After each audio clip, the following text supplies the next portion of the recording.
At approximately noon, a high-pitched frequency emanated from the intercom on the wall. At the exact moment the sound stopped, all of my students' heads snapped up, their eyes glazed over, and they simultaneously looked directly at me. I could feel a vibration in the air, and the hair stood up on my arms. For a few minutes I waited, and stared back at the blank faces of my 21 friendly pupils who just moments before were chatting excitedly. Their empty expressions quickly creeped me out, and I forced myself to look away. I am recording this so I can provide good documentation if anything else happens, and I may need to have a record for the paramedics when they show up. My gut tells me not to move, so I sit stone still, nothing moving but my well-hidden hands, waiting for them to snap out of it.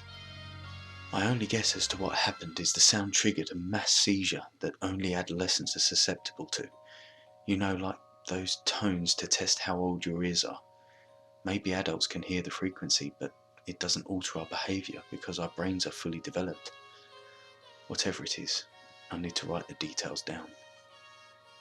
5 minutes after the event. There have been no changes in behaviour so far. As I sit here writing this, my classroom of 20 high school students stare back. I'm trying not to glance their way because every time I do, my heart races and I start to hyperventilate. It has been over 5 minutes since the sound ended and any of them blinked or moved. How is that even possible? I don't know what is wrong with them, but I am too afraid to move from my chair to check. The looks on their faces are too alien. The sounds of their breathing too unfamiliar and ragged. I've never noticed how unnerving complete stillness could be until a few minutes ago. Our bodies are not meant to sit totally still. We fidget and twitch hundreds of times an hour. To see this is truly bizarre and unnerving. I'm sure you're thinking, what a wimp, they're only kids. And normally I'd agree with you and call me a wimp too, but something is not right here. My instincts tell me that these are not my students anymore, and that I can't rely on the relationship we have built over the last 8 months to save me. The word savage keeps popping into my head, and I don't know why. It's like some warning beacon is going off every time I consider getting up.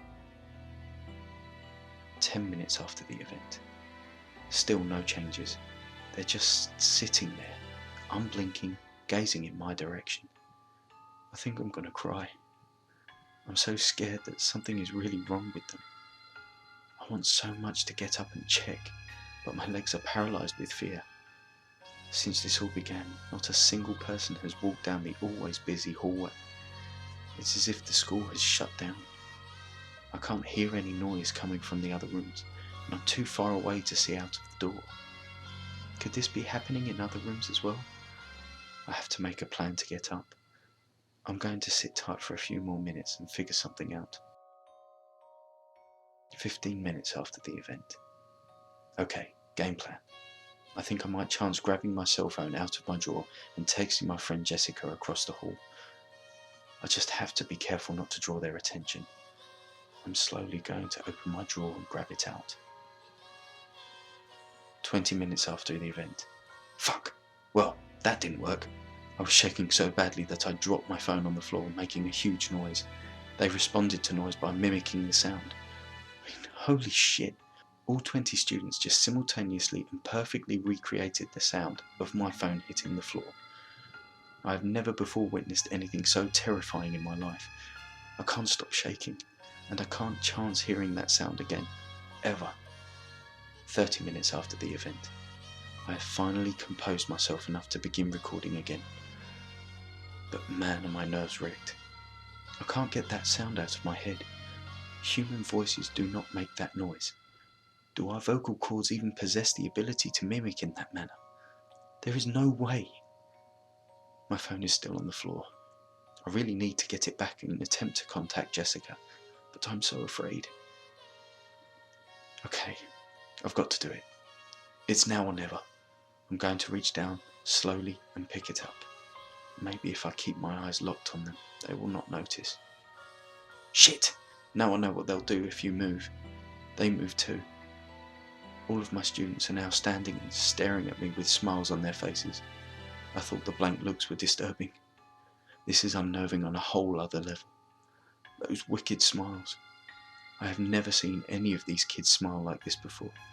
It's like looking into the face of 24 evil mimes. Dear Jesus, it's horrible. I don't know how much more of this I can take. Where are the authorities?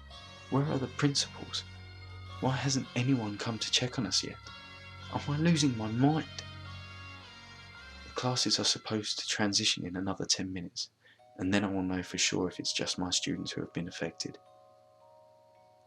40 minutes after the event, the transition bell just rang, and it's like nothing ever happened. With the sound of the bell, all 20 students snapped out of their daze. They gathered their belongings, smiled normally at me, and walked out of the room. I'm still sitting here in complete shock. I can hear the other classrooms emptying in the hallway as well, but that doesn't answer any of my questions. Did the other students just break out of the trance too? Or was this just in my room?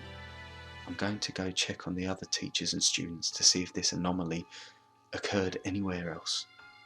I'm not sure if that would make me feel better or worse. On one hand, it would confirm my sanity. On the other hand, it would suggest a much larger issue. I'll keep you posted when I have more details. It wasn't just my room. I can't wrap my head around this right now, but I'll try and gather all the information tomorrow, unless I stay home, which is looking likely.